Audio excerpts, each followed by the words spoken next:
The first time he waved at me, I thought he was just being friendly. I had moved into the apartment building 3 weeks earlier. New city, new job, new routine. Everything still felt unfamiliar except the hallway, which I was starting to memorize by habit.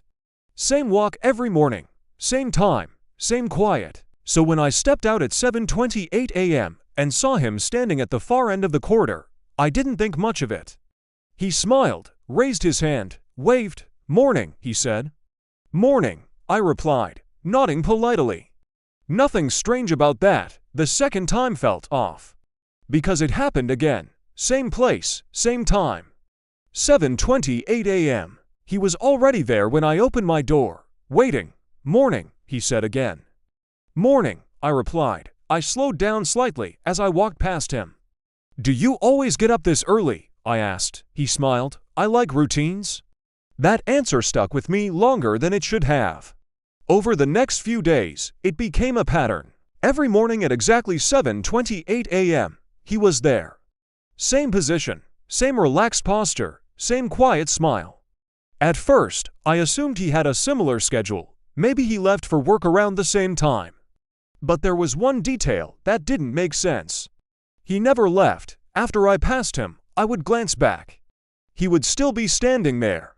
Not moving, not walking away, just watching. On the 5th day, I tested it. I left my apartment earlier. 7:10 a.m. The hallway was empty. No one there, okay? I muttered.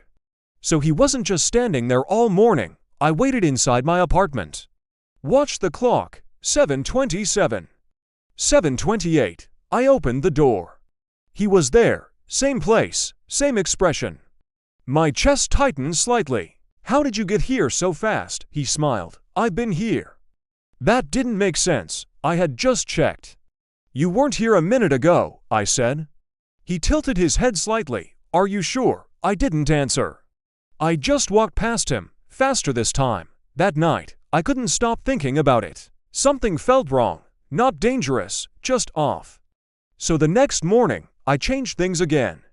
Instead of leaving at 7:28, I stayed inside, at 7:28 exactly. I heard something, a soft sound, right outside my door. Like someone shifting their weight. I held my breath. Looked through the peephole. He was there. Standing directly in front of my door. Not down the hallway this time, right outside. My chest tightened. What the hell? He wasn't facing the corridor. He was facing my door, waiting. After a few seconds, he knocked. 3 soft taps. "Morning," he said through the door. I didn't respond. He knocked again. Same rhythm, same calm tone. "I know you're there." A chill ran through my body. I backed away further, didn't make a sound.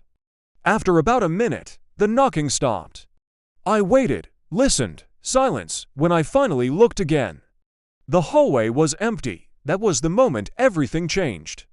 That evening, I asked the building manager about him. "The guy on my floor," I said. "Tall, mid-40s, always in the hallway in the morning." The manager frowned. "No one like that lives on your floor." I felt my stomach drop.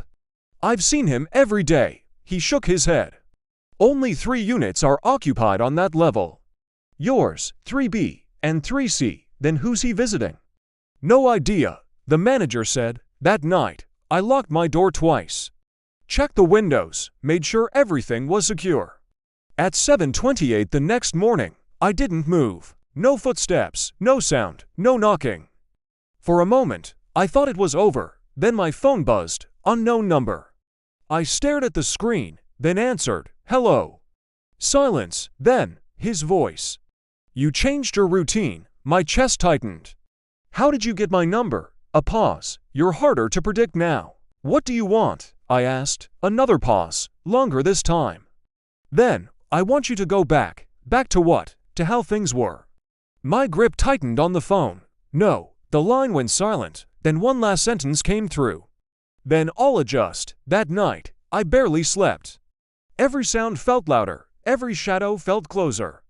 At exactly 7:28 a.m. my phone buzzed again. This time, it wasn't a call. It was a message, a photo. My breath caught. It was me, standing in the hallway, from behind, walking past him. The timestamp read, tomorrow, 7:28 a.m. My hand started shaking. The next message appeared. I already know what you're going to do. Then another, because I've seen it. I stared at the screen. Heart racing. What are you? I whispered. The final message came slowly. I'm the version of you that needs everything to stay the same.